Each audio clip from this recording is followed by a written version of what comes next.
ሀገርኛ የሆኑ ወቅታዊ ጉዳዮች ሲያጋጥሙ ወቅታዊ በሚል ፕሮግራማችን የተለያዩ እንግዶችን እዚህ ስቱዲዮ እየጋበዝን ቆይታ እንደምናደርግ ይታወሳል። በዛሬ ፕሮግራማችንም የህወሓት ነባር ታጋኝና በትግል ወቅትም ሰፊ አስተዋጽኦ ያደረጉ እስከ 1984 ዓ.ም ድረስ ከህወሓት ጋር አብረው የቆዩ አንጋፋ የትግል ሰው ከዛም በኋላ ደግሞ በተለያዩ ሀገራት በተለይም ወደ 17 ዓመት በአሜሪካን ሀገር ቆይተው በአሁኑ ሰዓት እዚህ ኢትዮጵያ ውስጥ ነው የሚገኙት። ከጊዜያዊ አስተዳደሩ ጋርም የተለያዩ ስራዎችን ሲሰሩ ቆይተዋል። አጠቃላይ የቀደመው የትግል ታሪካቸው እንዲሁም ደግሞ አሁን ያለው ወቅታዊ የሀገሪቱ ሁኔታ ምን ይመስላል ስንል አብረን ከሳቸው ጋር ቆይታ እናደርጋለን። እንግዳዬ አቶ ሌላ ኃይለማርያም እንኳን ደህና መጡ። እንኳን ደህና ቆየ። የመጀመሪያ እንደመነሻ ለረጅም ዓመት በተለይም ደግሞ በልጅነት ተቀላቅለው ትግል ሲያካሂዱ ከቆዩበት ፓርቲ እንዲሁም ደግሞ ስልጣን ከያዘ በኋላ በአብዛኛው የትግል እንቅስቃሴውን ከጨረሰ በኋላ ለምንና በምን ሁኔታ ከሀገር ወጡ፣ ከፓርቲው ውስጥ ለምን ወጡ የሚለውን የመጀመሪያ እናንሳና ወደ ወቅታዊ ወደ ሆኑ ጉዳዮች እንመለሳለን። በጣም ጥሩ ነው። ለማንኛውም አንተ ያልክ ለኮሙኒኬሽን እንዲመቸን ብትናገረኝ ደስ ይላል። ህወሓት ጋር ከ1968 ጥቅምት 4 ማክሰኞ 2 ሰዓት ጀምሮ እስከ 1984 ሚያዝያ 23 አብረን ነበር። ትግሉን ያው በድል ካጠናቀቅን በኋላ ወታደራዊ መንግስት ከገረሰስን በኋላ ከህወሓት ጋር በተለይ ከአመራሩ ጋር የሚያስቀጥል ብዙ ነገሮች ስላልነበሩ ከፍጹም የሆነ ተቀባይነት የሌለውና ትግሉ ተጠልፎ በግለሰቦች እጅ መውደቁን ካወቅኩ በኋላ አብሬ መቀጠል አልፈለኩም። በሰራዊቱም ላይ ከበረሃ ከመጡ በኋላ ብዙ ግፍ ፈጽመዋል። ብዙ ታጋዮች ተረሽነዋል። በሺዎች የሚቆጠሩ በተለያዩ ተቋማት አዋሽ አርባ ብዙ ማሰልጠኛ ጣቢያዎች ውስጥ ብዙ የህወሓት ታጋዮች የመብት ጥያቄ ስለጠየቁ ተረሽነዋል፣ ተገለዋል።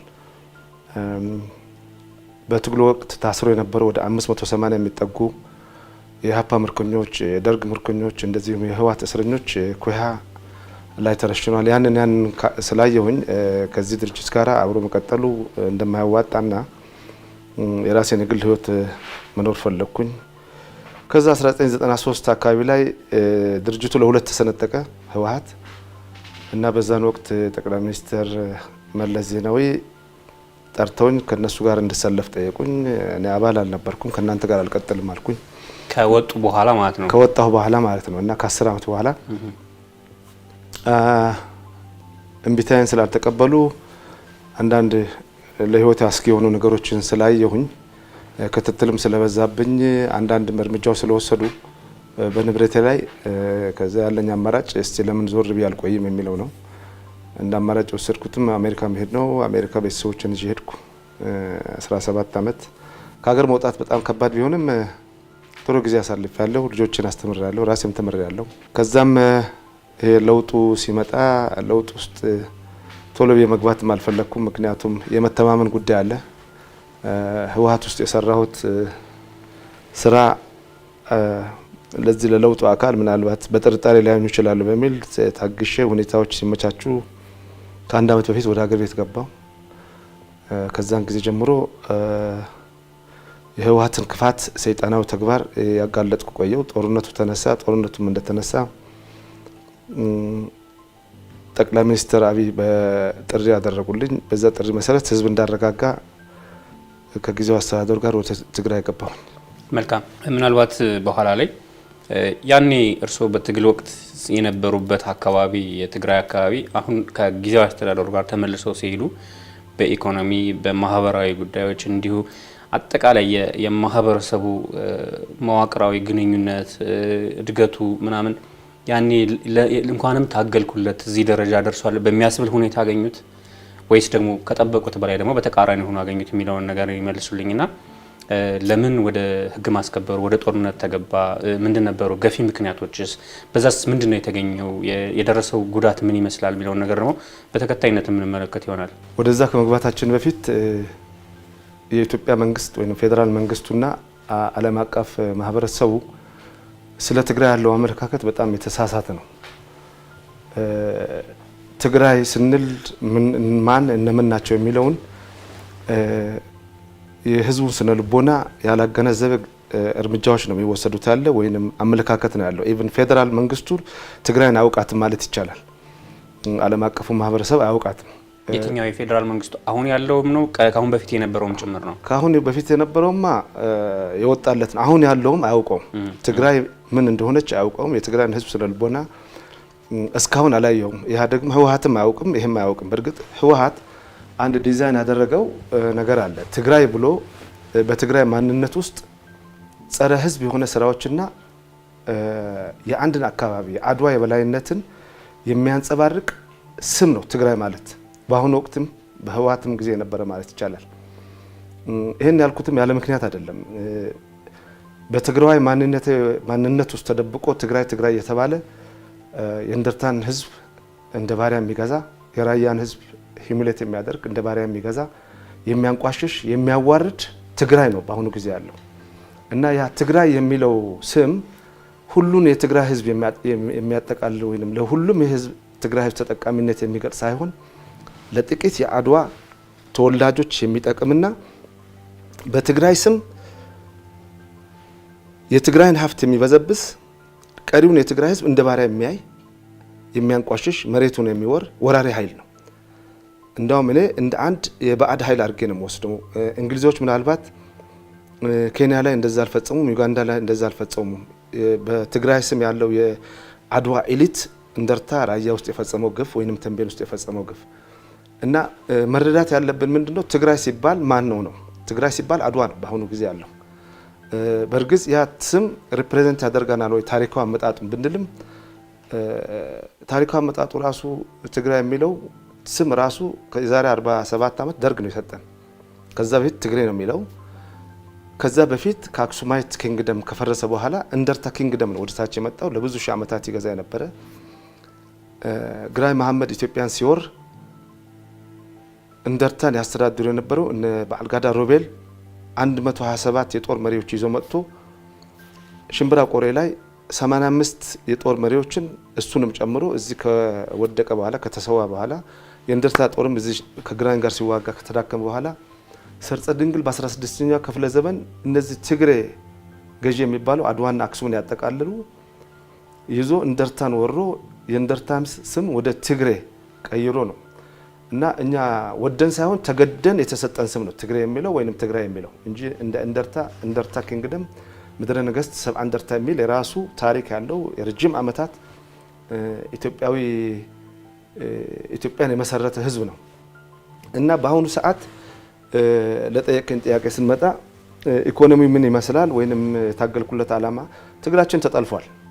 በትግላችን ተጠልፏል። የታገልኩለት የኔ ዓላማ የትግራይ ህዝብን ወይንም የእንደርታ ህዝብን ወደ ባርነት ላስገባ፣ የራያን ህዝብ ወደ ባርነት ላስገባ፣ የአንድ አካባቢ የስብሃት ነጋን ኔትወርክ ወይንም የአድዋን ገዢ መደብ ለመፍጠር ሳይሆን በመከባበርና መፈቃቀር ላይ የተመሰረተች ታላቋን ኢትዮጵያን ለማነጽ ነው። እኛ የታወቀ ያ ራዕይ ይዘን ነው የተነሳ ነው። ትግራይ ታላቋን ኢትዮጵያ ነው፣ ታላቋን ትግራይ ነው። ታላቋ ትግራይ ነው። ትግራይ በእርግጥ መጀመሪያ ላይ የነበረ ትግራይ ማኒፌስቶ ብሎ ለመገንጠል ብዙ ነገሮች ተደርጎ ነበር። ግን ያ በብዙሃኑ ድምፅ ተሸንፎ ትግራይ ኢትዮጵያ መሰረት ነች፣ እኛ ከትግራይ አንገነጠልም የሚሉ ኃይል ስለበዛ ከኢትዮጵያ ብሔር ብሔረሰቦችና ህዝቦች ጋር አብረን ለመኖር ተፈቃቅረን ተከባብረን ለመኖር የታገልነው ትግል ነው። ያንንም ብለን ነው ያደግ ብለን አዲስ አበባ ድረስ የመጣ ነው። ያን ብለን ደግሞ ሞያሌ ድረስ ይሄድ ነው። ከደደቢት ተነስተን በእግራችን ሞያሌ የገባ ነው እንጂ የአንድ የአድዋ ኔትወርክ የአድዋ ገዢ መደብ ለመፍጠር አይደለም። እንግዲህ የአማራ ገዢ መደብ አጥፍተን የአድዋ ገዢ መደብ ለማምጣት አይደለም። የአማራ ገዢ መደብ ይገዛን ነበር እያልን የነበርን ሰዎች ተመልሰን በአንድ ጎጥ ውስጥ የተሰባሰበ የስብሃት ኔትወርክ የስብሃት ነጋ ኔትወርክ ከአድዋ የተፈጠረ የአድዋ ገዢ መደብ ነው የፈጠር ነው። ይሄ የአድዋ ገዢ መደብ እንኳን ለትግራይ ለኢትዮጵያም 27 ዓመት ነቀርሳ ሆኗት ሀብቷን ንብረቷን ሲወር ሲዘርፍ የነበረ በጣም አደገኛ ግሩፕ ነው እና ብዙም ወደ ኋላ ወደ ታሪክ ባንመለስም ብዙውን ጊዜ የኢትዮጵያ ጠላቶች የሚገቡት ከኢትዮጵያ ጠላቶች ጋር የሚያስቡት ይሄ በዚህ በአድዋ የሚመጣው መስመር ነው። የአድዋ ጦርነት ግማሹ ኢትዮጵያን የወጋ የነበረ ጦር የአድዋ ተወላጅ ነው። የኤርትራን ፌዴሬሽን እንዲፈርስ ያደረገው ከአድዋ ገስግሶ ተገዝቶ ሄዶ አስመራ ላይ ድምፅ ሰጥቶ ኢትዮጵያና ኤርትራ ለ30 ዓመት እንዲዋጉ ምክንያት የሆነን ነው። ብዙ ምሳሌዎች ማምጣት ይቻላል። ቀዳማዊ ወያኔ የሚባለውን ህዝባዊ አመፅ ከአፄ ኃይለ ሥላሴና ከእንግሊዝ ጋር ሆነው እንዲፈርስ ያደረጉ እንደርታና ራያን የወረሩ እነዚህ የአድዋ መሳፍንቶች ናቸው፣ የእነሱ ልጆች ናቸው። አሁንም ያ ወያኔ የሚለውን ቅዱስ የእንደርታ የትግል ብራንድ የነበረውን ወስደው ወደ ሌብነት ቀይረው ብራንዳችንን ማጥፍተው ታሪካችንን ማጥፍተው አሁን ላለንበት ውድቀት ደርሰናል እና በአሁኑ ጊዜ የትግራይ ህዝብ እንደ ህዝብ እንዲጠፋ የተፈረደበት ነው። የሚገርመው ነገር አብዛኛው የቲፒኤልኤፍ መሪዎች የህወሓት መሪዎች ኢትዮጵያዊ ናቸውም ልንላቸው አንችልም፣ የባዕድ ኃይሎች ናቸው እና ለዛም ነው ጨክነው ኢትዮጵያ እንድትጠፋ ትግራይም እንድትጠፋ በህዝብ ደረጃ እንድንጠፋ 3 ትልልቅ ጦርነቶች አካሄዱ። የ17 ዓመት ጦርነት አንድ ትውልድ ጨረሰ። የኢትዮ ኤርትራ ጦርነት ሁለተኛ ትውልድ ጨረሰ። አሁን 3ኛ ትውልድ አጥተናል። እነዚህ 3 ትልልቅ ጦርነቶች ትግራይ ውስጥ ነው የተካሄዱት። የትግራይን ህዝብ እንደ ህዝብ እንዲጠፋ ተፈርዶበታል። ደብረጽዮን ትግራይን መቃብር እናደርጋታለን አለ፣ አደረጋት። የትግራይ ህዝብ እንደ ቄጠማ ነው የረገፈው። በመቶ ሺዎች የሚቆጠሩ ህዝባችን ረግፏል። የት እንደገባ የማይታወቅ በመቶ ሺህ አለ። በሚሊዮን የሚቆጠር ተፈናቃይ አለ። በአሁኑ ሰዓት የትግራይ ህዝብ ልክ እንደ ፓለስቲኒያን እንዲበተን ተወስኖበታል በቲፒኤልኤፍ። ይህም ደግሞ ተደርጓል። በአሁኑ ሰዓት የትግራይ ህዝብ በጣም ፈታኝ የሆነ ሁኔታ ውስጥ ነው ያለው። በሌላ በኩል የትግራይ ህዝብ ከኢትዮጵያ ወንድሙ ጋር እንደተገለለ አድርጎ ቆጥሮታል። ኢትዮጵያ አይደለም ተብያለሁ ብሏል። ያው እነሱ በፈጠሩት አጀንዳ ማለት ነው። እና እዚህ መሀል ሀገር ውስጥም አንዳንድ ጽንፈኞች አክቲቪስት ነን ባይ ወይንም ፖለቲከኞች በሚያስተጋቡት ሁኔታ የትግራይ ህዝብ ተገልያለሁ ኢትዮጵያ አይደለም ተብያለሁ የሚለው ደረጃ ላይ ደርሷል። እና እዚህ ላይ መገንዘብ ያለብን ፌዴራል ገቨርንመንትም ቢሆን ትግራይ ላይ ጥሩ ግንዛቤ ስላልወሰደ ያለፉት 8 ወሮችን በደንብ መጠቀም አልቻልንም። እንደውም የትግራይ ህዝብን አሳልፎ ለህወሓት የሰጠው የፌዴሬሽን ምክር ቤትና የፌዴራል ገቨርንመንት ነው። የመከላከያ ሰራዊታችን ከኋላ እንዲወጋ ተደርጓል። ወደ ኋላ እንመጣበታለን እና ይህንን ነው የሚመስለው እና ኢኮኖሚካሊ ይሁን ፖለቲካሊ ሶሻሊ ትግራይ በአሁኑ ጊዜ እንደ ህዝብ የሌለበት ደረጃ ላይ ነው የደረሰው። ማን ነው ታዲያ ገፋፍቶ እዚህ ጦርነት ውስጥ እንዲገቡ ያደረጋቸው? እነዚህ ሁለት ኃይሎች ምንድናቸው? እነዛ ገፊ ምክንያቶች ወደዚህ ነገር እንዲገባ ያደረገው የሚለው እናንሳ። ጥሩ ነው። አክቹአሊ ሁለት ጦርነት ሳይሆን 3 ጄኔሬሽን ፈጀ ጦርነት ነው። ይሄ 3ኛ ሆነ ያለ ነው። አሁንም ለአራተኛው እየተዘጋጁ ነው። ለዚህ ጦርነት ሙሉ በሙሉ ኃላፊነት መውሰድ ያለበት ህወሓት ነው። ህወሓት ተደጋጋሚ የሰላም ጥሪ እንቢ ብሏል። 50 የሆኑ 60 ለማይሞሉ ወንጀለኞች 17 ዓመት የትግራይ ህዝብን ሲያርዱ ነበረ። 27 ዓመት ደግሞ የኢትዮጵያን ህዝብ ሲጨፈጨፉ ነበር። ወንጀለኛና ኮራፕሽን ውስጥ የነበሩ ሰዎች ለፍርድ ይቅረቡ ነው የተባለው። እነዚህ ለፍርድ እንዳይቀርቡ 6 ሚሊዮን የትግራይ ህዝብ ወደ ጦርነት እንዲገባ ተገዷል።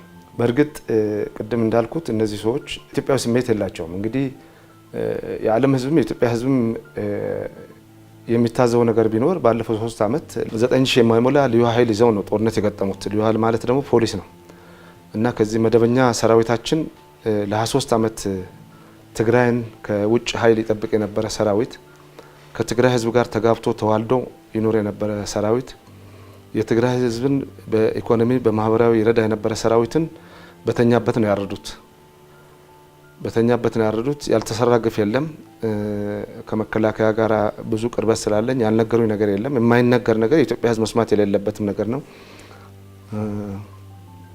ብዙ ዘግናኝ ነገር ተፈጽሟል። ሰራዊታችን ላይ በተኛበት ነው ማሽላ ሲያጭድ እህል ሲያጭድ አንበጣ ሲያባርር ውሎ ደክሞ ተኝቶ እያለ በሳንጃ ተወቅቷል። በቦምብ ተደብድቧል።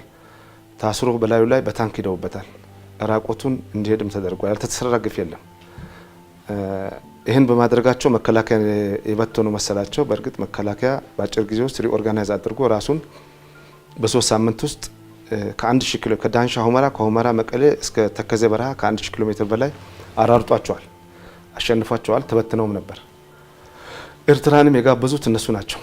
ሚሳኤል ተኩሰው የኤርትራን ከተማ ደበደቡ። ማንም ሀገር የራሱን ሉዓላዊነት የማስከበር መብት አለው። ድንበር ላይ የሚጠብቅ ወታደር የለም። ምክንያቱም ድንበር ላይ የሚጠብቀውን በዚህ አረመኔ የህወሓት አመራር ታርዷል፣ ተገሏል። ኤርትራኖች የራሳቸውን ህልውና ለማስከበር ሲሉ ድንበር ተሻግረው መጥተው ጦርነት አካሂደዋል ከህወሓት ጋር። ለዚህ ሁሉ ተጠያቂዎች ኤርትራም እንዲገባ ተጠያቂዎች የህወሓት አመራሮች ናቸው። ጦርነቱም የጀመሩት እነሱ ናቸው። አገሪቷ እንግዲህ ከፍተኛው 80% የሚሆነው የኢትዮጵያ መከላከያ ትግራይ ውስጥ ነው የነበረው። ምክንያቱም ብዙም ጊዜ ስትራቴጂካሊ ጠላት በሰሜን ይገባል የሚለው ነገር ስላለ ከፍተኛ ወታደራዊ ዲፖ ትግራይ ውስጥ ነው የነበረው። ያን ዲፖ ተጠቅመው የነበሩትን መካናይዝድ ጦሮች ተጠቅመው ጦርነት ለመክፈት ነበር ያሰቡት። አዲስ አበባ ለመግባት ነበር ያሰቡት። አስመራ ለመግባት ነው ያሰቡት። ግን ተከዘ ሸለቆ ውስጥ ነው የቀሩት። በጣም የሚያሳዝነው ግን ማን ነው የሞተው ነው? የደሃው ልጅ ነው የሞተው። እነሱ ልጆቻቸው አሜሪካና አውሮፓ ነው ያሉት። ቢከፋ ዘመዶቻቸውን ከመቀሌ አውጥቶ አዲስ አበባ ነው ያሉት። ከአዲስ አበባ ወደ ናይሮቢ እንዲሄድ እያደረጉ ነው። ብዛት ያለው የደሃ ልጅ ሞቷል። ህዝብ በህዝብ ደረጃ አልቋል። ብዙ ግፍ ተፈጽሟል። ትግራይ ውስጥ በጣም የሚዘገንን ግፎች ተፈጽመዋል። በመቶ ሺዎች አልቀዋል። በመቶ ሺዎች ተፈናቅለው ከቀያቸው ሄደዋል። ብዙ ግፍ ተፈጽሟል በዚህ አሸባሪ ድርጅት። ይህን ለምን አደረገ የሚለው ነገር ሲመጣ ደግሞ እንግዲህ ከአዲስ አበባ በህዝብ አመጽ ተባረሮ ከሄደ በኋላ እኔም ማልገዛት ኢትዮጵያ ካለች ትበተን ነው፣ እኔም ማልገዛት ትግራይ ካለች ትበተን ነው እና ትግራይ ውስጥ ሄዶ የመገንጠሉን ጥያቄ በ1967 ያነበነብ የነበረውን የመገንጠል ጥያቄ ነው ያሰቡት እነዚህ አድዋና ኤርትራ ዝርያ ያላቸው አመራሮች። ጦርነቱን ጀመሩ። ቀጥታ ወደ ምንድን ነው ሄዱት? ትግራይ ነጻ ሀገር እንደሆነች ነው። እስከ ትላንት ድረስ አሁንም መቀሌን ሰራዊቱ ለቆ ከወጣ በኋላ የሚያወሩት ነገር ቢኖር ነጻ ትግራይን ነው እና በአጠቃላይ ጦርነቱን የጀመሩት እነሱ ናቸው። ለጦርነቱም ለዚህ ሁሉ ጥፋት ደግሞ ተጠያቂው እነሱ ናቸው። በእርግጥ መንግስት ትልቅ የፖለቲካና የዲፕሎማሲ ድክመት ስላለው ለኢትዮጵያ ሕዝብ አላሳወቀም፣ ለዓለም ማህበረሰብ ስላላሳወቀ እነሱ ገንዘብ አላቸው፣ ቤተሰቦቻቸው ውጭ አሉ። በገንዘብ ኃይልና ውጭ በላኳቸው ወኪሎቻቸው አድርገው የትግራይ ሕዝብን ብሶት የኢትዮጵያን ሕዝብ ሰቆቃ ቀምተው እነሱ ተበዳይ ሆነው አሁን በዓለም መድረክ ላይ ቀርበዋል። እነሱ በአሁኑ ሰዓት ስለ ጄኖሳይድ ያወራሉ። በ17 ዓመቱ የትግል ወቅት ከ100 ሺህ በላይ የትግራይ ሰዎች ተረሽነዋል በእነሱ ከጦርነቱ ውጭ ማለት ነው። በ27 ዓመት ወደ 350 ሺህ የሚሆኑ የእንደርታና የራያ ገበሬዎች የት እንደገቡ አይታወቅም። መሬታቸው ተቀምጧል። ከዚህ በላይ ጄኖሳይድ ምንም የለም። በቋንቋችን ያዋርዱን ነበር። በቋንቋችን በለዛችን እንዳንናገር ያደርጉን ነበረ። ያንቋሽሹን ነበረ። ምንም ፖለቲካል ፓወር አልነበረም። ምንም ኢኮኖሚክ ፓወር አልነበረንም። የኛን መሬት ይዘው የኛን ለም መሬት ይዘው የኛን መሬት እየሸጡ ሀብታም ሆነው እኛ የነሱ ዘበኛ እንድንሆን አድርገውናል። በተለይ እንደርታና ራያ እና ትልቁ ድክመት ምን ላይ ነው ያለው? መንግስት ተገቢውን የፕሮፓጋንዳ ስራ ባለመስራቱ፣ ተገቢውን እርምጃን ባለመውሰዱ፣ ፖለቲካል ውሳኔ ባለመውሰዱ ለእንደዚህ አይነት የከፋ ሁኔታዎች ተጋልጠናል። 15 ቀን የፈጀ የህግ ማስከበር እርምጃ ተወሰደ። መቀሌና ሌሎች አካባቢዎችን የሀገር መከላከያ ሰራዊት መረከብ ቻለ። ከዛ በኋላ ጊዜያዊ አስተዳደሩ ነው ትግራይን ለማስተዳደር ወደ ቦታው የተንቀሳቀሰው። እርስዎም በዛን ወቅት ወደዛም ተንቀሳቅሰው ስለነበር ምን አይነት ትግራይን ያገኛቸዋት በዛን ወቅት? ከዛ በኋላስ ነገሮች እንደዚህ ተመልሰው ወደ ኋላ ወደ ሌላ አቅጣጫ እንዲቀየሩ ያደረጋቸው ነገሮች ምንድን ነው? እውነት የጊዜያዊ አስተዳደሩ በተገቢው ልክ ከህብረተሰቡ ጋር እየተገናኘ እያረጋጋ መሰረታዊ የሚባሉ የልማት ስራዎች እንዲሰሩ ከማድረግ አንጻር ህዝቡን በፕሮፓጋንዳ ተበትኖ የነበረውን ደግሞ ወደ ተመሳሳይ አስተሳሰብ እንዲመለስ ከማድረግ አንጻር ተገቢውን ስራ ሰርቶ ነበር ወይ የሚል ጥያቄ በስፋት ይነሳል። ምንድን ነበር ሲያደርግ ቆይቶ የተመለሰው? በተለይ መጀመሪያ የሄደው የጊዜያዊ አስተዳደር ቡድን። በጣም ጥሩ። እንግዲህ ጦርነቱ እንደተባለው 3 ሳምንት ነው የፈጀው። 3 ሳምንትም አልፈጀም። አክቹአሊ የማጽዳት ስራ ነው ብዙ የወሰደው እንጂ የመጀመሪያው ድምሰሳ ከ1 ሳምንት በላይ አልፈጀም። የዚህ አሸባሪ ቡድን ከዳንሻ አድዋ ድረስ በ4 ቀን ነው በእግሩ እየሸሸ የመጣው። በጣም የተደናገጠ በጣም የተበታተነ ሰራዊት ነው የነበረው። መከላከያን መመከት አልቻለም። ግን ምን ተፈጸመ ለሚለው እንግዲህ በወቅቱ እኔ እንደ አንድ የትግራይ ተወላጅ ጥሪ ተደረገልኝ፣ ሌሎችም ማለት ነው። ትግራይ ሄደን ህዝብ የሰብአዊ እርዳታና የማረጋጋት ስራ እንድንሰራ ነው ዋናው ዓላማ የነበረው። በሌላ በኩል ደግሞ ያው የብልጽግና ሰዎች ህዝብ እንዲያደራጁ ፖለቲካ ስራዎችን እንዲሰሩ ነው ተደርጎ ሄደው። እኔ ማንም ፖለቲካ ድርጅት አባል አልነበርኩም። ከማንም ፔሮል ውስጥ የለሁም። ደሞዝም አልነበረኝም። በራሴ ፈቃደኝነት ነው የሄድኩት ጥሪውን ተቀብዬ። ትግራይ ስንገባ ሽሬ ነበር መጀመሪያ ገባ ነው። የሽሬ ህዝብ እጁን ዘርግቶ ነው የተቀበለን። መከላከያን ሳይ በጣም ነው የተደሰተው። እንዳው ምን ብለው መሰሉ አንድ ሽማግሌ ሽፍታም እኮ ቢሆን አንድ ሌሊት ያስተዳድራል ነው ያሉት።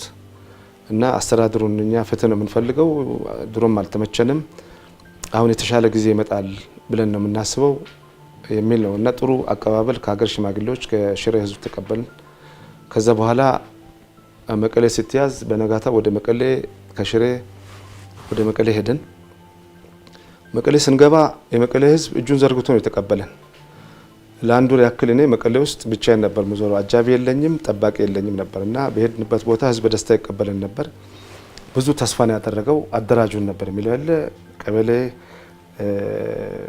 እስከ ክፍለ ከተማ ድረስ ለማደራጀት 7ቱን ክፍለ ከተማ መቀሌ ሳምንት አልፈጀብንም። በአንድ ነው ህዝቡ ተደራጅቶ ወደ ሰላማዊ ኑሮ የገባው።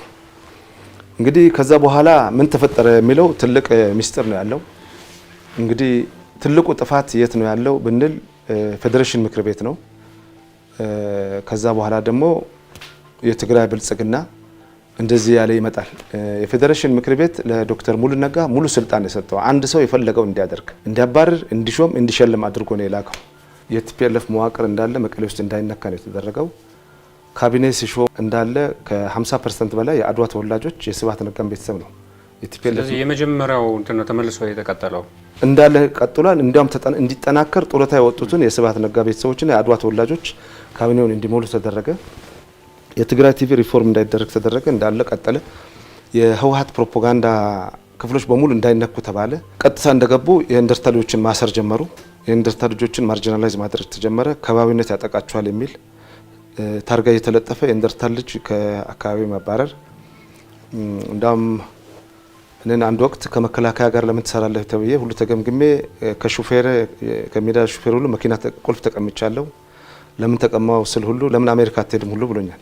ይሄ ሁኔታ ወደ ምን ይወስዳል የሚለውን እየገመገምኩ ሲሄድ ህዝቡ ተስፋ ወደ መቁረጥ ሄደ። በአጠቃላይ ወደ ዘረፋ ውስጥ ነው የገባው ይሄ የጊዜው አስተዳደር። በዚህ ሻዕቢያ ዘረፈን፣ በዚህ አማራ ሚሊሻ ዘረፈን፣ በዚህ መከላከያ ዘረፈን ይላሉ። ይሄ በሙሉ ውሸት ነው። የትግራይ ሀብት የነበረው መቀሌ ውስጥ ነው፣ እንደርታ ውስጥ ነው የነበረው።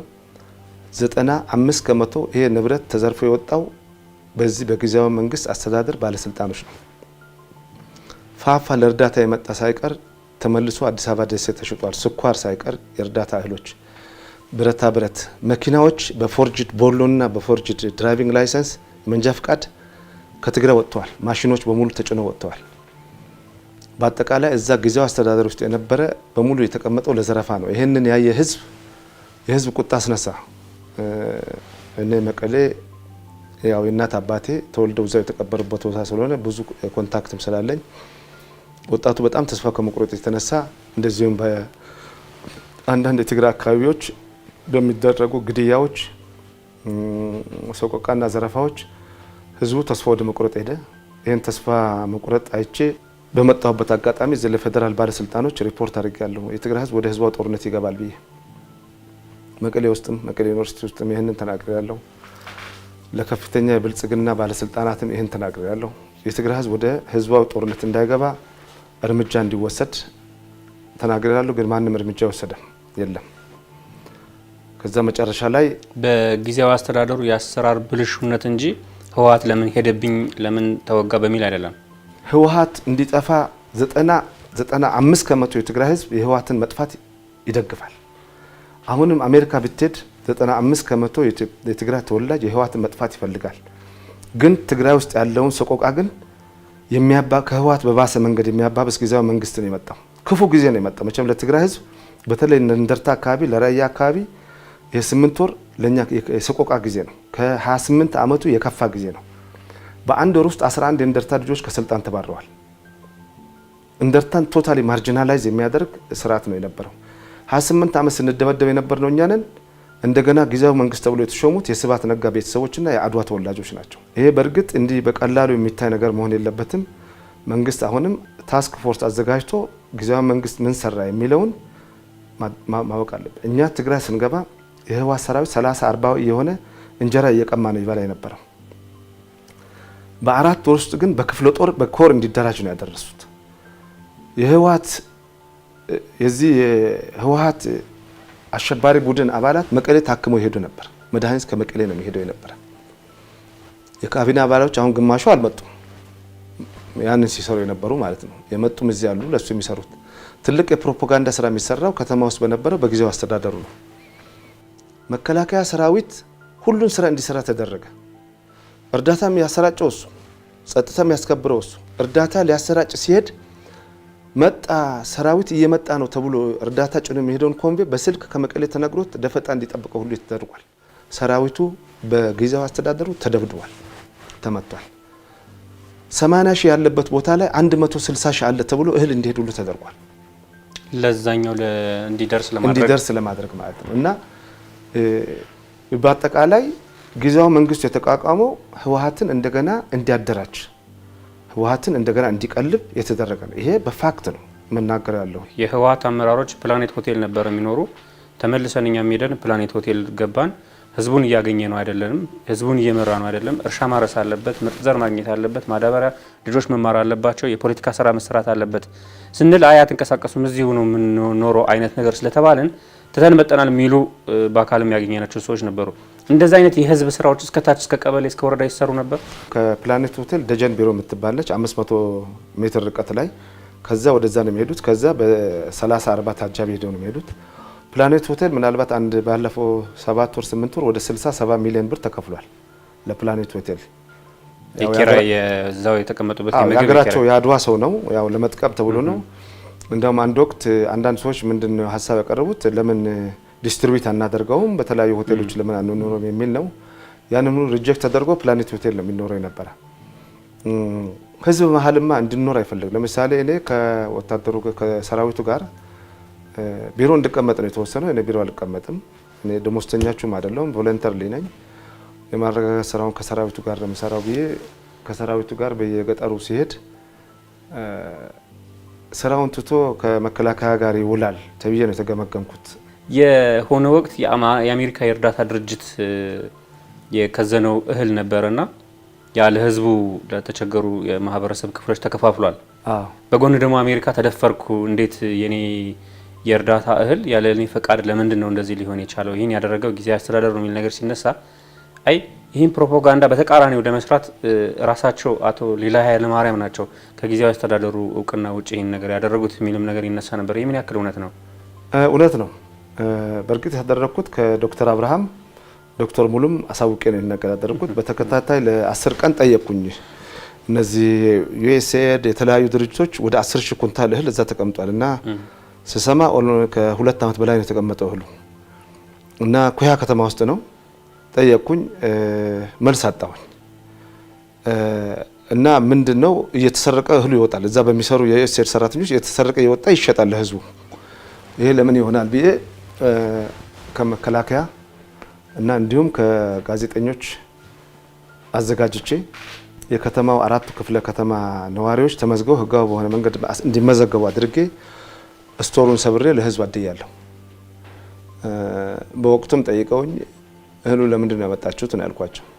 ለእርዳታ ከሆነ ለምን ከ2 ዓመት ያ እህል እዛ ተቀምጦ እንዳይበሰብስ የ150 ሺህ ብር የሚያወጣ ኬሚካል ተረጭቶበታል።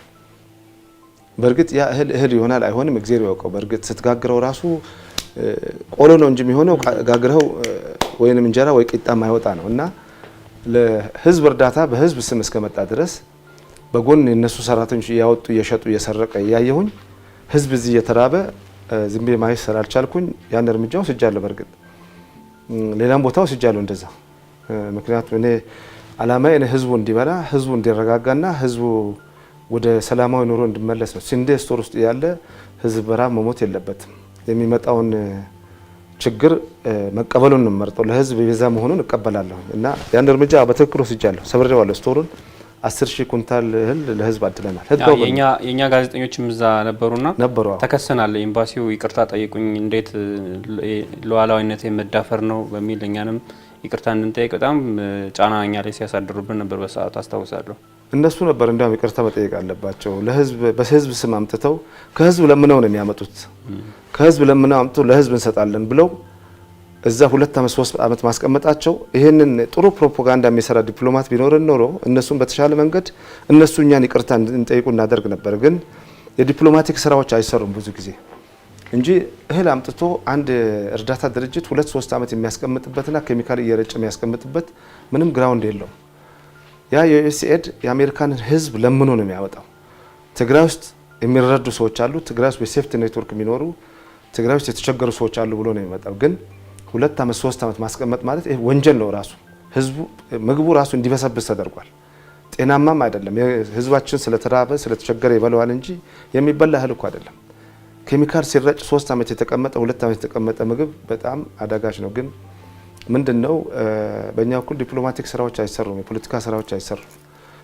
ችግሩም ያ ነው እና በአጠቃላይ የኢትዮጵያን ተጨባጭ ሁኔታ የኢትዮጵያን ፍላጎት የኢትዮጵያን ፖሊሲ ሊያራምድ የሚችሉ ዲፕሎማቶች የሉንም። ያም ስለሆነ አንድ ጡረተኛ ይመጣል መቀሌ ውስጥ በዩኤስኤድ ስም ወይ በዩኤንኤችሲአር ስም ይመጣል።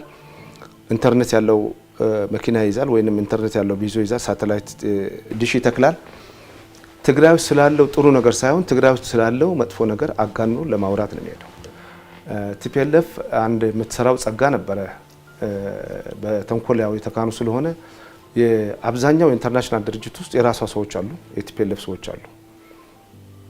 ግን እኛ አሁን ኢሲኤን የሚያህል ዩናይትድ ኔሽን አዲስ አበባ ውስጥ አለ፣ ኦዩ የሚያህል ብዙ ኢንተርናሽናል ድርጅቶች አሉ። ስንት ኢትዮጵያውያኖች እዛ ውስጥ ሆነው ስለ ኢትዮጵያ አድቮኬት ያደርጋሉ ብለን ብንጠይቅ ዜሮ ነው፣ ምንም የለንም። ኒውዮርክ ስንት ሰዎች አሉ ኢትዮጵያ ሪፕሬዘንት የሚያደርጉት? እንግዲህ ከሌላው ከህንድ፣ ከግብጽ፣ ከሱዳን ኢቭን ብንነጻጸር እኛ በጣም ያነሰ ነው። ኬንያ ከኛ በላይ ሰዎች አዲስ አበባ ኤሲያ ውስጥ የሚሰሩ ሰዎች አሉ፣ ዩናይትድ ኔሽን ኦፊስ ውስጥ የሚሰሩ ሰዎች አሉ። እና በሀገር ደረጃ ኢትዮጵያን ወክለው ሊሰሩ የሚችሉ ዲፕሎማቶች ብቁ ዲፕሎማቶች የሉንም። አሁን ትንሽ ብልጭ ያለው አትሊስት አባይ ላይ ያሉት ኢንጂነሮች ከማንም የተሻለ ዲፕሎማቲክ ስራዎች እየሰሩ ነው የምናያለን። ልክ እንደነሱ አይነት ብቃት ያላቸው በችሎታ የተመደቡ ሰዎች በብሔር በቋንቋ በአስተዋጽኦ ሳይሆን በችሎታ ሰዎች ተመድበው መቀመጥ የሚገባበት ቦታ ቢኖር ትልቁ ኢንስቲትዩሽን ውጭ ጉዳይ ሚኒስቴር ነው፣ የኢትዮጵያ ልሳን ማለት ነው። እና እነዛ ውጭ ጉዳይ ያሉ ሰዎች አሁን የኢትዮጵያ ልሳን ሆነው ሊቀርቡ አይደለም፣ ራሳቸውን መግለጽም የሚያዳግታቸው ነው። አንድ ምሳሌ ልንገር። ከኛ ጋር ይማር የነበረ ልጅ ጓደኛችን ነው። 8ኛ ክፍል 2 ጊዜ መቀሌ ወድቆ ከዛ 3ኛ ኩያ ሄዶ እንዲፈተን የስብሐት ነጋ ወንድም ልጅ ነው። እዚህ ኮሎኔል በላይ ነጋ የሚባለው ከአዲስ አበባ አስጨርሶለት ኩያ ሄዶ እንዲመዘገብ ተደርጎ ኮርጆ አለፈ። 8 ወደ 9 ማለት ነው። 9ኛ ክፍል ልክ ሲገባ ሁሉ ነገር ስለተደናገረበት ትቶት ኳስ መጫወት ጀመረ።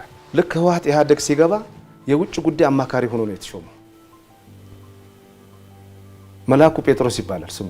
የመቀሌ ልጅ ነው እና የአድዋ ልጅ ነው፣ የስብሐት ነጋ ወንድም ልጅ። እና እንዲህ አይነት ዲፕሎማቶች ያሉበት ቦታ ላይ ምን ስራ ነው የሚሰራው? አሁን እኮ አየር መንገድ ለመቀጠር ሆስተስ ምን ለመሆን እኮ ጉቦ መስጠት አለበት። ወደ ውጭ ጉዳይ ውስጥ ለመግባትም ዘመድ መኖር አለበት፣ ኔትወርክ።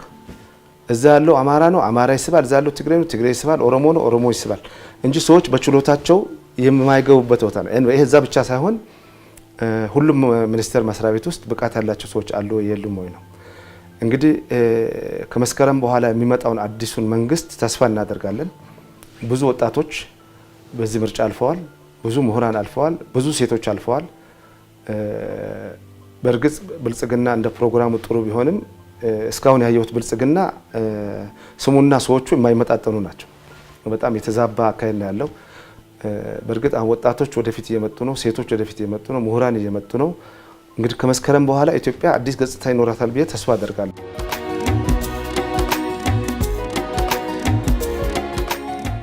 የመጀመሪያው ጊዜያዊ አስተዳደር ወጣና ሌላ ሁለተኛ ጊዜያዊ አስተዳደር ከገባ በኋላስ ለምንድን ነው የወጣው? እነዚህ ነገሮች ተገምግመው ነው እንዲወጣ የተደረገው? ሌሎች አዳዲስ ሰዎች የተቀየሩት?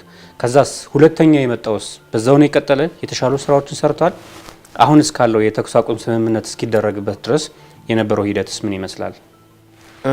የመጀመሪያው እንግዲህ ተገምግሞ ነው የወረደው። ህዝብ ነው የገመገመው። ስለዚህ አሁን ቅድም ያነሳናቸው ነጥቦች በሙሉ በዛ በግምገማ ሂደት ተነስተዋል። እንግዲህ እኔ ግምገማው ላይ ስላልነበርኩኝ ተገምግሟል የሚለውን ነው የማውቀው። እኔ ለምንድን ነው እንደዛ ያልኩት? የምር ግምገማ ከተካሄደ እነዛን ሁሉ ሲያደርግ የነበረ አካል መጡ ወደ መደበኛ ስራውን መግባት የለበት፣ ወንጀለኛ ነው። እንግዲህ እሱ በሙሉ የተገለጸ አይመስለኝም። ምክንያቱም እዛ ወንጀል ሰሩ የነበሩ ሲያዘርፉ የነበሩ ህወሓትን ሲያደራጁ የነበሩ ተመልሰው መጥተው በሚኒስቴር ደረጃ የተቀመጡ ሰዎች ናቸው እና በትክክል ተገምግሞ አልተገመገሙም እርግጠኛ አይደለሁም። ወይም ምህረት ተደርጎላቸው የሚሆን የማውቀው ነገር የለም። ፌዴራል መንግስት ትግራይ ውስጥ የላከው ጊዜያዊ አስተዳደር ምን ሰራ ብሎ ለህዝብ ማሳወቅ አለበት። የህዝብ ንብረት ተዘርፏል፣ ህዝቡ የሚለው ነው ይሄ። ህዝቡን መጠየቅ ነበረበት። ብዙ ወንጀል ተሰርቷል። ሁለተኛው ሽግግር መንግስት በዶክተር አብርሃም የሚመራው በእርግጥ ለአንድ ወር ከአንድ ሳምንት ነው የቆየው። በተሻለ መንገድ ስራዎችን ሰርቷል። ምሁራንን አናግሯል። የሀገር ሽማግሌዎችን አናግሯል። ቢሮዎችን ገምግሟል። ያገዳቸው